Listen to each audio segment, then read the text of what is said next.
So, Yeah. here we have a long-awaited guest.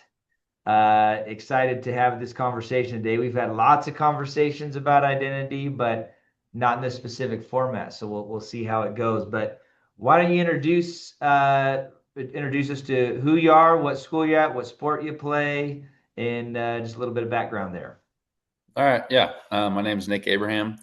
I'm a sophomore and I go to the University of Tennessee and I play baseball there. I'm from near Sacramento, California, so Northern California. Um, yeah, I love baseball. I love sports. Love being outside. Love being with my family.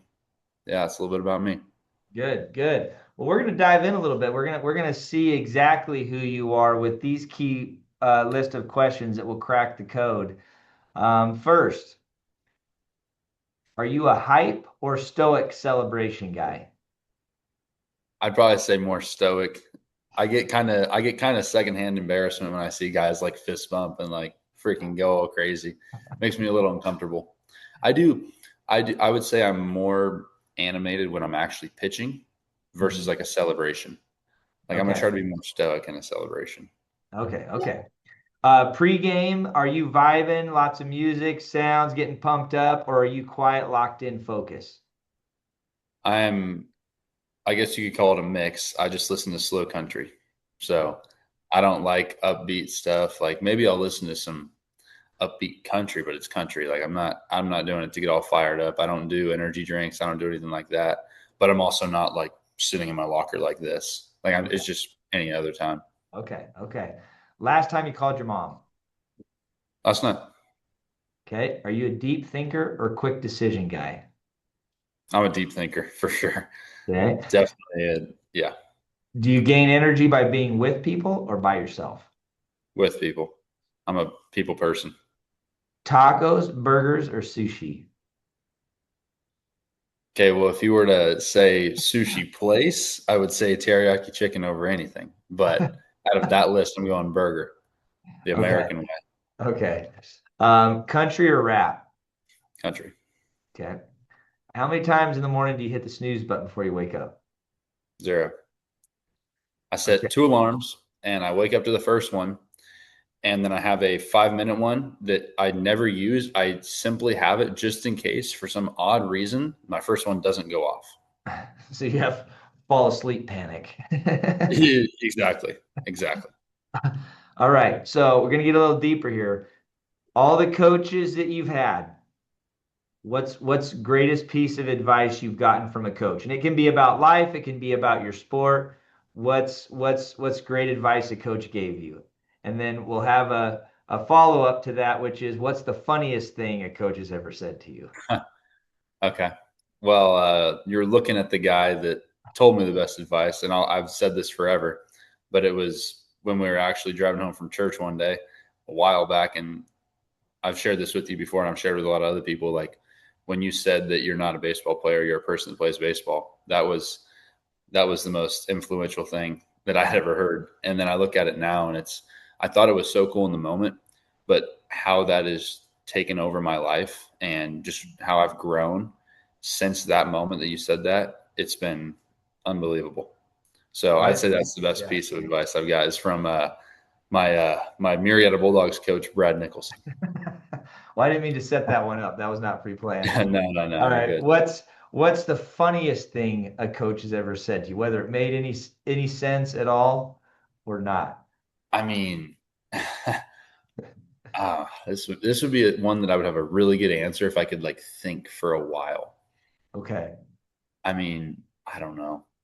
I really don't know. I've heard some crazy things when you've had, I don't know, I've had a whole boatload of different coaches that all come from different aspects of things. So I don't know. All right. Well, if you come up with one that strikes you as, oh yeah, that's a gem, at any time in the interview, feel free to bring it right back up. Okay, we'll Just do. just call 30-second timeout and or pitcher a mound visit and then just drop the truth and then we can go from there. Yeah. Here, All I'll right. share this. Since I didn't have a good answer for that, I'll do one more advice thing that I got that I thought was really good. Okay. It was from my old coach, Vitello, we had a meeting and he's like, baseball isn't about what you can do. It's about how many times you can do it. Just talking about consistency. And I heard that quote and I remember like writing it down after the meeting because I was like, that's really good. I've never heard that before. Because anyone Yeah. can go 4 for 4 and shove or like whatever, but you got to be able to do that over the course of however many games, and that's what makes you great. Yeah. That's awesome. Yeah. That makes up for it. Um, so getting into a little bit about you and getting into kind of some of your history and let's start off with what's your greatest sports memory from your own experience? Whether it was a championship game, no hitter, striking out a big at bat, but what's just been your biggest memory? Mhm. I would say that my junior year winning the section championship was awesome.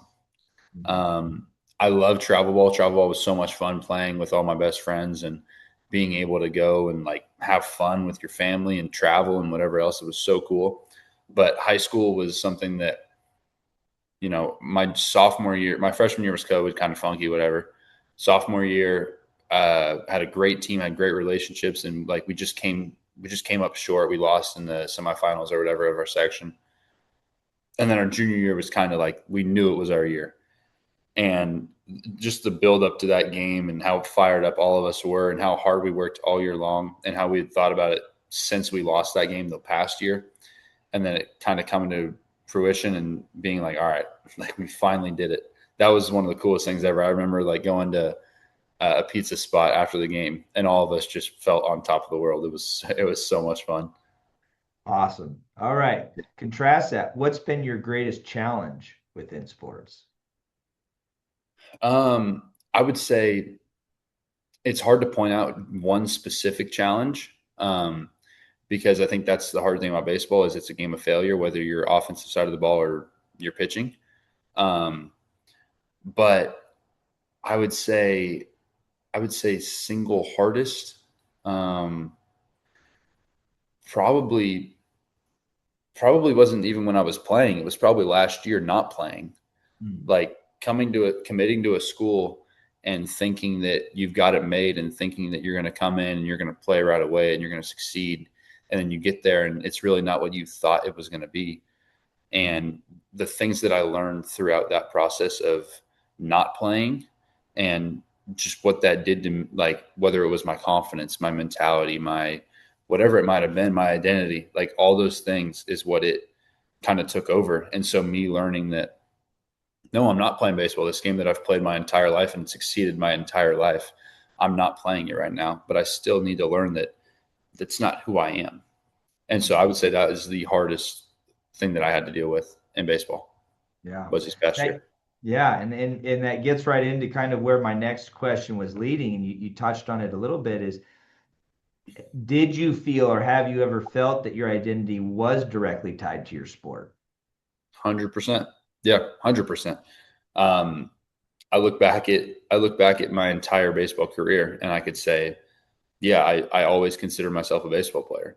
And like I shared earlier when you asked me the greatest piece of advice and I talked about what you told me, while I heard that and I thought it was a great idea, I didn't believe it. I didn't truly in my heart believe it.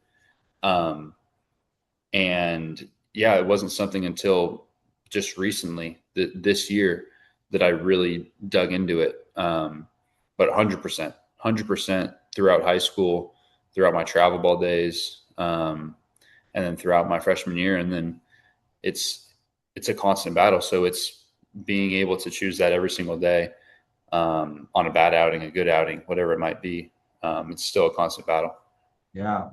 How we went through a process and we went through that discussion together of kind of walking through the identity process and the first step of that is realizing we actually have an identity, whether we put a name to it and we believe stuff about ourselves that oftentimes isn't true. Um, Mm. what are some of the false identities or labels or things that you've put on yourself that you've realized aren't truly your identity? Yeah. Yeah, I think the biggest one for me is that I'm a failure if I am not succeeding in baseball. If I'm not producing on the field, um, I considered myself a failure if I wasn't producing on the field, um, or if I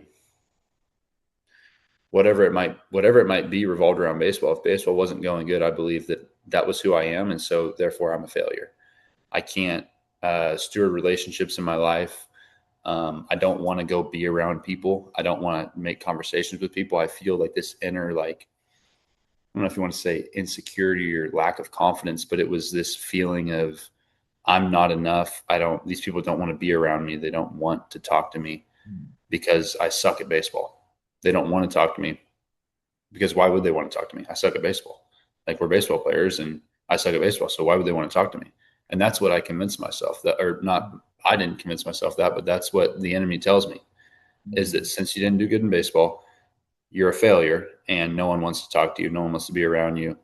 You don't want to, your family doesn't want to talk to you, like all those things. And that's just the tough reality of playing a sport and putting all of your time, energy, and effort into something. It's very easy to make that thing your identity when you're putting all of your energy into it. Yeah, yeah. And is that something that um you felt or anybody put on you, or just over time you felt you just it just as part of developing and having success, and so when you didn't have it, it was just kind of the opposite reaction of when you did have success and everybody's like, well, you're a baseball player and you're so great and all of these things, that's not true either, in terms of that's not your identity, but it feels good. So when the Mm-hmm. opposite happens, was that just part of the process, or was there something else that kind of made you have that self-talk or self-labeling? Yeah, I mean, I think it's a societal thing for the most part. I think as a society, it's just kind of how people work. A lot of people will treat you based on what you do for them, what you produce for them. Whether Mhm. it's a coach, their job's on the line, so they're going to treat you well if you do well. If you help them keep their job, they're going to treat you well. Um, and I grew up with amazing coaches. And so I wouldn't put it on them at all. I think for me, it was an individual thing. It was something that I didn't really have a great relationship with God, and I really didn't pursue my faith when I was younger. So, of course, I want to find an identity, and for me, that identity came from baseball. But as I've matured and as I've gotten older, and I've got amazing relationships in my life, I've learned that that's not who I am. Mhm. But yeah, to go back to your question, I think it's just sadly it's a societal thing that people will treat you differently based off of what you do on the field, Yeah. and it's easy for you to convince yourself that that's right just because Yep. it's become normal. Yeah. And I think you already alluded to or talked about it, but certainly, you can have those feelings or that competitive thing when you're on the field and feel that identity, but it doesn't stay there. It really does Mhm. carry off into everything else in life, both positively and negatively. When you have a negative identity of yourself, that carries and spills over. When you have a true identity of yourself, that will also spill over. So I want to talk to you about we have these negative things that we believed, and we recognize those, and that's the first step, is believing the false things. And then we got to step into, sometimes it's hard for people, is believing good things that God says about them. And so we went through this kind of conversation, like, and that's hard because people don't want to feel like they're not being humble or whatever. But I always like to introduce it as, if Jesus were to walk into a room with you, to a bunch of strangers, how would he introduce you, or what would he say about you? Do you have anything that you learned through that process that he would say about you? Yeah, yeah. I mean, we had that conversation when you presented that stuff to me, and that was awesome. And I think I told you, like, it was one of the guys that I have here, Luke Coach Aver, who's become a huge role model in my life. I went and met with him the next week because he's on the same page as you about all of this stuff. Mhm. And it was that Jamie Winship book, and then you sent me the video. It was just like the perfect storm. But I remember going out to eat with him after, because when I was with you, it was like I was thinking, like, okay, I'm loving, caring, um, servant, but nothing that was really like struck me. And I was like, okay, like that's it. I knew those things about me. Those things, I think a lot of our identity, like, God made it our identity because it's yeah, it's who we are, and those things tend to come easy to us. So what your identity is should come pretty easy to you. And for me, it was like those things all do come very easy to me. And so I remember praying about it and going to meeting with Coach. And one of the big things that I heard was like that I'm a light to others. And I kind of had like it was crazy because I was sitting there in prayer for the longest time, just trying to hear. And we had talked about, how unforgiveness or these different things can hinder your ability to hear from God. So after we had prayed about those things, I felt like it was very clear when I got that you are like those around you. And it was like when that happened, like it was like my eyes were closed, but it was like I freaking like walked into like the sun. Like it was so light, and it was so like I brought so much peace to my soul when I heard that. And so that's just kind of the identity that I've been trying to live out of every day since I heard that, is Mhm. being a light to those around me. So if I'm intentional in every relationship and every situation in my life and being a light to those around me, then I Yeah. think that's who God made me to be. Yeah. When in having that and feeling that and believing that about yourself, how does it make you feel to know that like you have a unique identity, right? And a skill set and a purpose, not only in your sport, right? Because your identity is who you take into your sport, it's who you take to the mound with you. But it's also who you take out of the dugout, and when you go home and long after the sport is done. But how does it make you feel to know that you're not like a cookie cutter. You're not like anybody else, that you have a specific identity that and a gifting that you have. How does that make you feel, especially since you've kind of learned this within the last, number of months? What is Mm-hmm. that feeling like knowing that you have that? It's peace. It's literally, it's true peace, knowing that you're not what you produce. Like Oh, it's the most freeing thing in the world. And like we've talked about, it's an every single day battle that you have to fight. You have to pray into it, because I thought at one point, well, I know my identity. I accepted it. I'm good. And yet I was having a bad outing, and now I'm all down. And now I'm not having relationships. Now I'm like forgetting about other relationships I have. I'm not having conversations with people. I'm not just being myself. And I realized like that's not just a one-time decision that I make. It's a decision that I need to make every single day. And you probably know the verse. It's like you have to die to yourself every day and pick up what's the verse? you have your Something cross like that. and apology. Yeah, Yeah. yeah. And I think I texted you about that. I texted in our True Grit group chat about that. But yeah, I mean it's so true. Like you have to, and if you don't, you're going to, unfortunately, you're going to fail. Like you have to every single day. You have to talk to God every single day and pray into that. And that can be a challenge, but it's also something that you can control. If something matters to you, you'll do it. Right. No, it's great. One of the things I was thinking about, and we'd had that conversation was, even in the desert when Satan was tempting Jesus, you know, Jesus obviously, corrected him with scripture, and it says Satan left, but it didn't say that Satan left and never came back. It says Satan left and waited for an opportune time. So he was just waiting to try to tempt Jesus again at some point. So chances are, and Satan's native tongue is lying. So he is not going to stop trying to tell us lies or derail us or get us back into old patterns. Um, and so I think a lot of athletes run into the same thing that you face, which is I have a great moment, I learn a great truth, I get encouraged by something, and then I go back to the grind of practice and school and all of these things. How am I going to, one, remember the false things that aren't true, right? And not like, I'm not falling prey to that again. And then two, on a positive side, remember who you're called to be and what purpose that gives you each day. You talked about it a little bit, but is there anything specifically you do to kind of combat that, falling back into old patterns? Yeah, I think it's tough, but for me, it's my conversations with the people around me. It's me being able to be word. There's a word for it, and I'm blanking on it. But to Intentional? be, no, not intentional. It's like putting your ego aside and saying like going to you or going to my brother or going to whoever it might be and saying like I'm struggling with this. Like I feel like I'm not doing good right now, and leaning on those relationships because I'm very blessed. I have so many people around me that really care about me, and I need to be able to lean on that. That's God made relationships for that exact reason, so that we can bond together, that we can pursue Him together. And for me, a lot of the time, I just need some of that from the people in my life. Yeah. Um, but yeah, I would say that's the biggest thing for me, is just leaning on those around me that want the best for me, that love me with all their hearts, and that's my family, my friends, and yeah. Yeah.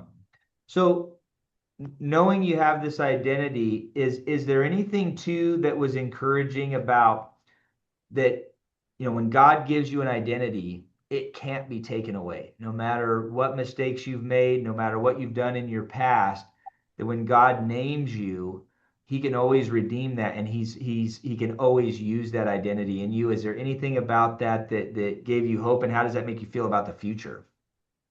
Yeah. Yeah, and it's the cool thing is it's not just me. Like, it's every single person that Mm. can find their identity in Christ. It's not just certain people. Every single person on earth has an identity that God input into them, and there's things in their life that they are amazing at and blessed at, and that they find peace and joy in, and it's at our fingertips. And as Christians, we know where to find it, and it's really at our fingertips. We know exactly where to find our identity, and that's in God. 100% it brings hope. And I read something really cool about hope yesterday. I'm forgetting it, but I read really it was really good. I did a sunset Bible study with the girlfriend, and we talked about hope, Oh, and it nice. was it was phenomenal. I don't remember what it said, so now I'm kind of mad at myself. I wrote it down. I hate when I do that. I hate when I write something down and then I forget. But it was just Well, talking where about, did you like, wr't it down? in my phone, in my Oh, notes. oh, well, can you look it up? Yeah, I mean, I can look it up. That's the whole point of writing it down. Well, yeah, but I didn't. We're live, Brad. I don't want to. We're on the Joe Rogan experience here. We're Man, I good. also I don't know if I sent this in True Grit, but I found something, or I came up with something fantastic. I was very proud of. Um, that's not it. Where did I write it? Maybe I wrote it in text. The problem is I use the word hope so much. Like, hope you're doing good. Hope you have a good night. Like, hopefully. So it's like, come on. Um, Yeah, there's no way. searching for hope in across your phone may not work. There's just so much hope. It's when your identity is in Christ, there's so much hope. It's hard to find. Dude, where is it? Oh, you know what? It was a picture. That's why I can't find it. It was a picture. Let's see if I have it downloaded.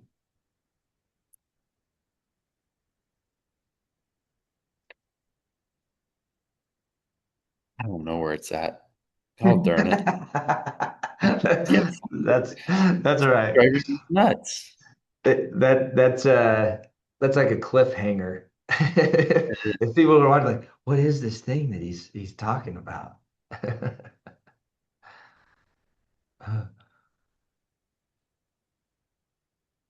All right. Well, you guys share it in True Grit, and then we can highlight I it. will. I will. You But what you I share it what with I me in have, True Grit, and then I'll say it on one of these interviews like it's my idea. boom, love it. Well, it's not my idea, so I'm not going to take.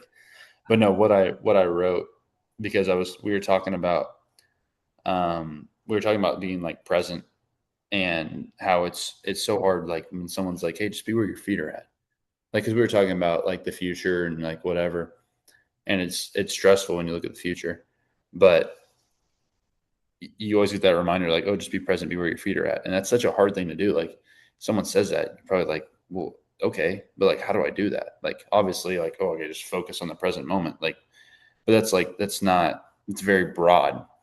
And so what I came up with, that I was very proud of, I actually shared it in my first period class today, when I had to present.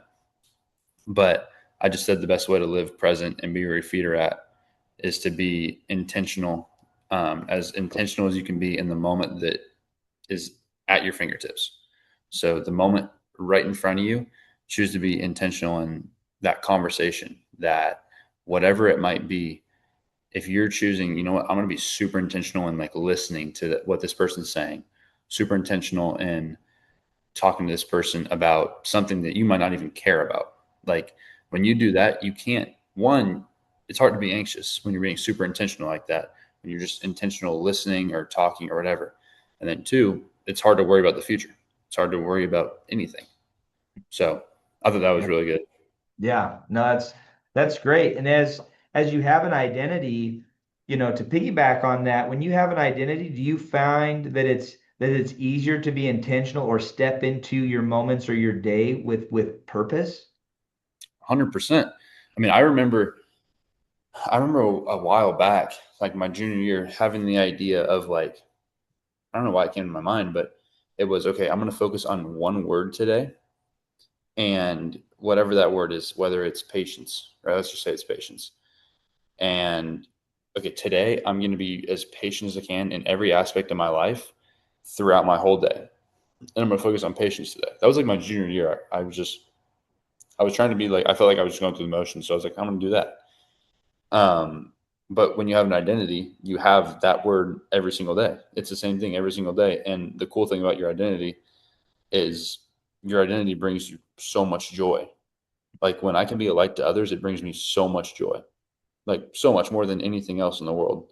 And so I don't get tired of it. And when I live through that every single day, it's the coolest thing in the world. It makes living so much fun, and it makes being purposeful and passionate and intentional and conversations, relationships just throughout your life. It makes it so fruitful. Yeah. No, absolutely. I it's amazing. And I think of it like a baseball analogy. It's like if somebody showed up and said, "Man, left-handed pitchers are so awesome. I want to be a left-handed pitcher."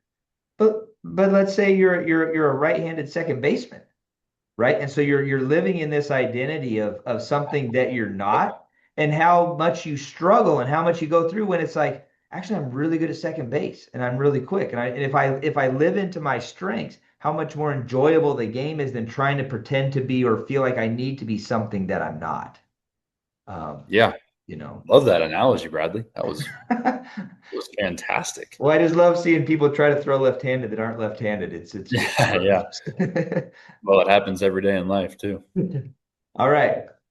Well, I appreciate the conversation. It was super insightful, Nick. And I think the key thing is that people go through life, Christian, non-Christian, and not know their identity. So being able to hear your story of, being on both sides of that and what the difference is and why that's going to impact their future, I think athletes will grab a hold of that. And every athlete that I interview has a different story and Yeah. has a different thing of how it's impacted him. So the beauty is every time I have these conversations, it's always different and the impact is always different, just like their identity is. So God has so much to show athletes that I think, your voice and other athletes that are willing to step up and share are a huge starting spot to give people confidence to step into who they are.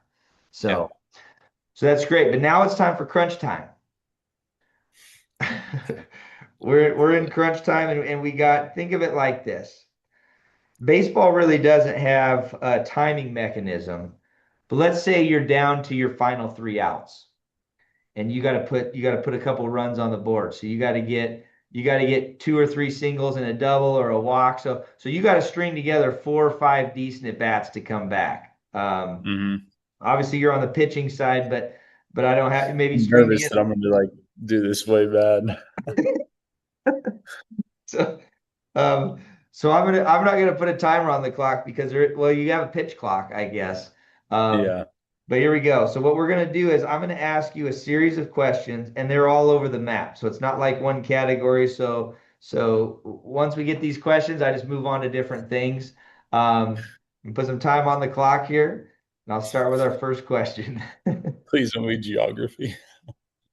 The last the last person I was with said, "Thank goodness I didn't ask anything about geography because they suck at geography." So there's no geography. All right. Name 4 U.S. presidents.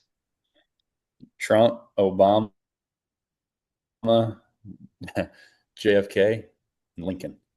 There you go. What weighs more, a pound of fat or a pound of muscle? The way the same. How many months have 28 days?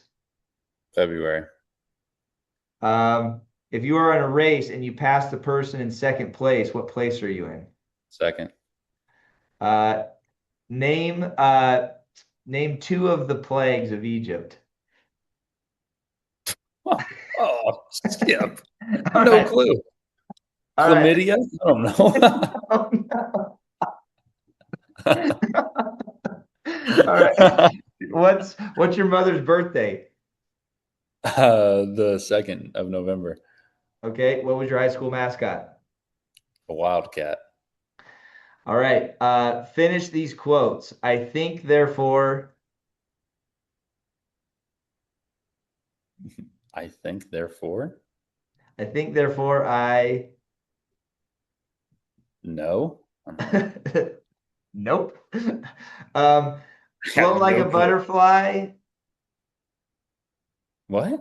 Float like a butterfly. You're on to the next Sing one. like a bee? Sting like a bee. You miss 100% of the shots. You don't take Michael Scott? Ask not what your country can do for you, but What you can do for your country? uh, and walk by faith, not by Works? sight. Sight.